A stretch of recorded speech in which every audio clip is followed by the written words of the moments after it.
Paling kehilangan dari ayah? Aduh, banyak banget. Sebenarnya simple moments gitu, hal-hal yang kecil kayak hanya sekedar bapak mintanya disetirin sama aku, nggak sama yang lain gitu. Atau bacain cerita, bacain buku buat bapak kelihatannya diem gitu.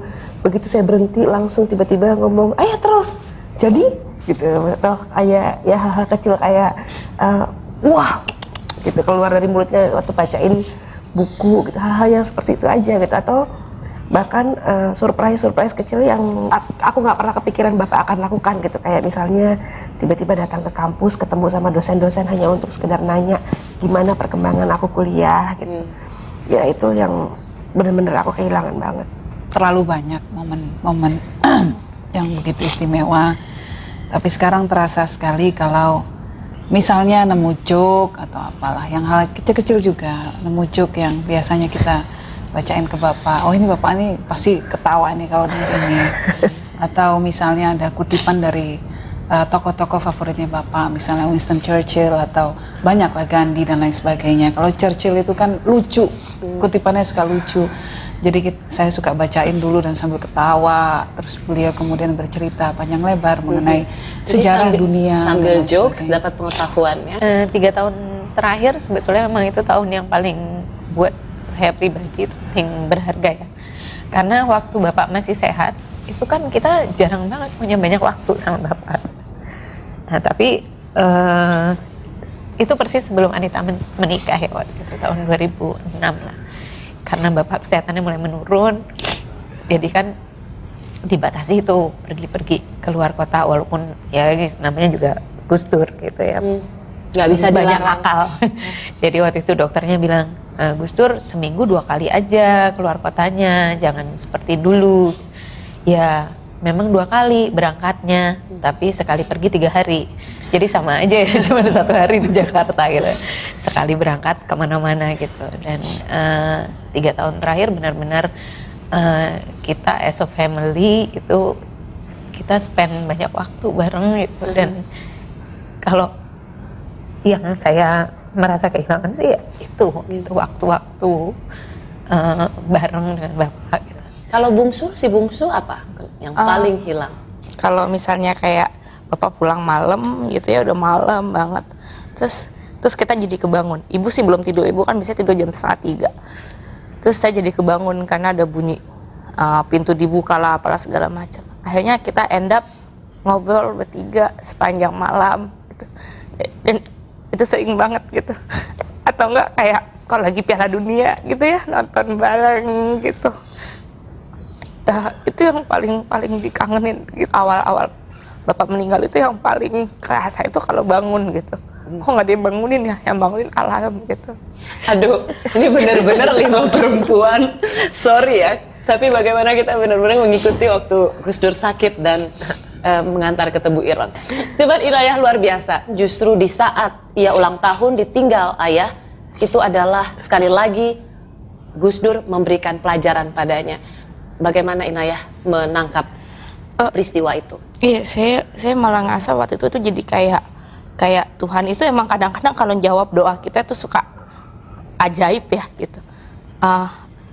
Jadi waktu itu teman saya suatu hari ngomong sama saya, kamu itu, kita tuh harus bersyukur sama Tuhan apapun yang dia berikan gitu. Contohnya gini, dia bilang, kalau andai kata kamu nggak punya handphone, terus saya bilang sama kamu, kamu tak pinjemin handphone 2 bulan, dia bilang gitu. Terus nanti 2 bulan balikin ya. Terus setelah 2 bulan saya ketemu dia lagi, yang pasti saya katakan ke dia apa?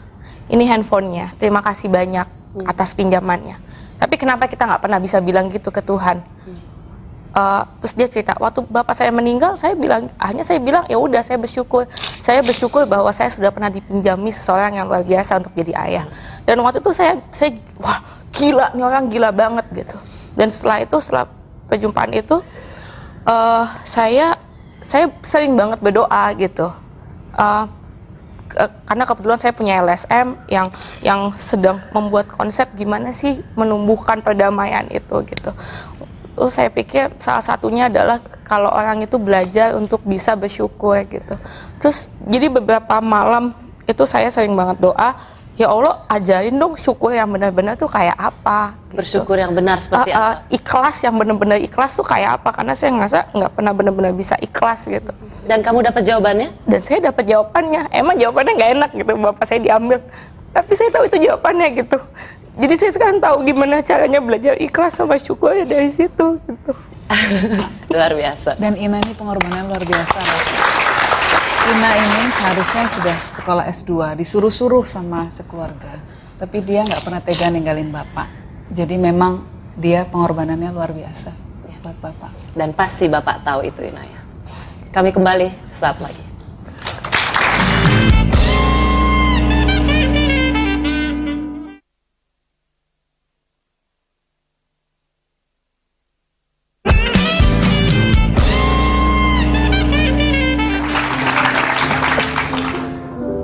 Terima kasih Anda masih bersama Rosie, dan beginilah kalau kita sekali lagi berbicara dan mengenang Gus Dur. Kita memang keluar air mata, tapi kita juga bahagia dan bangga bahwa kita pernah memiliki Gus Dur ya, dan kita selalu memiliki Gus Dur. Untuk Nita dan Yeni, saya rasa Gus Dur begitu bangga karena punya cucu akhirnya dari Nita dan Yeni. Nita dulu deh. Nita udah cukup lama sebenarnya ya Nita. Engkau mendahului diriku. Tiba-tiba sudah duluan. Tapi so proud of you. Dan Gus Dur pasti bangga punya cucu dari Nita. Bapak waktu dengar pertama kali kabar gembira ini? Nah itu yang lucunya gitu. Imam itu sebenarnya sangat stres waktu tahu saya hamil. Jadi begitu Mbak Yeni waktu itu yang cerita ke Bapak, kalau aku hamil, pertanyaan Bapak yang pertama adalah Imam gimana?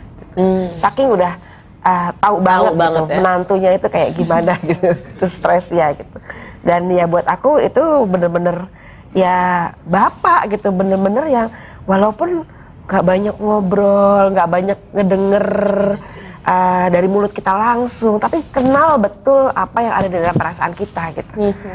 Ya, ini sendiri memberikan kabar gembira itu untuk Gus Dur dan minta izin bahwa kalau anaknya laki-laki akan dinamakan seperti nama ayah, Abdurrahman. nama Bapak Abdurrahman ya. Iya. Waktu itu reaksi Bapak gimana?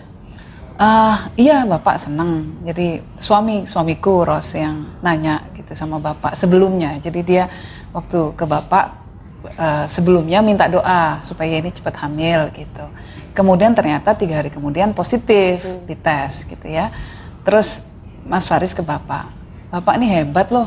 Saya baru minta doa 3 hari yang lalu, ternyata sekarang udah hamil istri saya katanya. Doanya apa Pak? Gitu.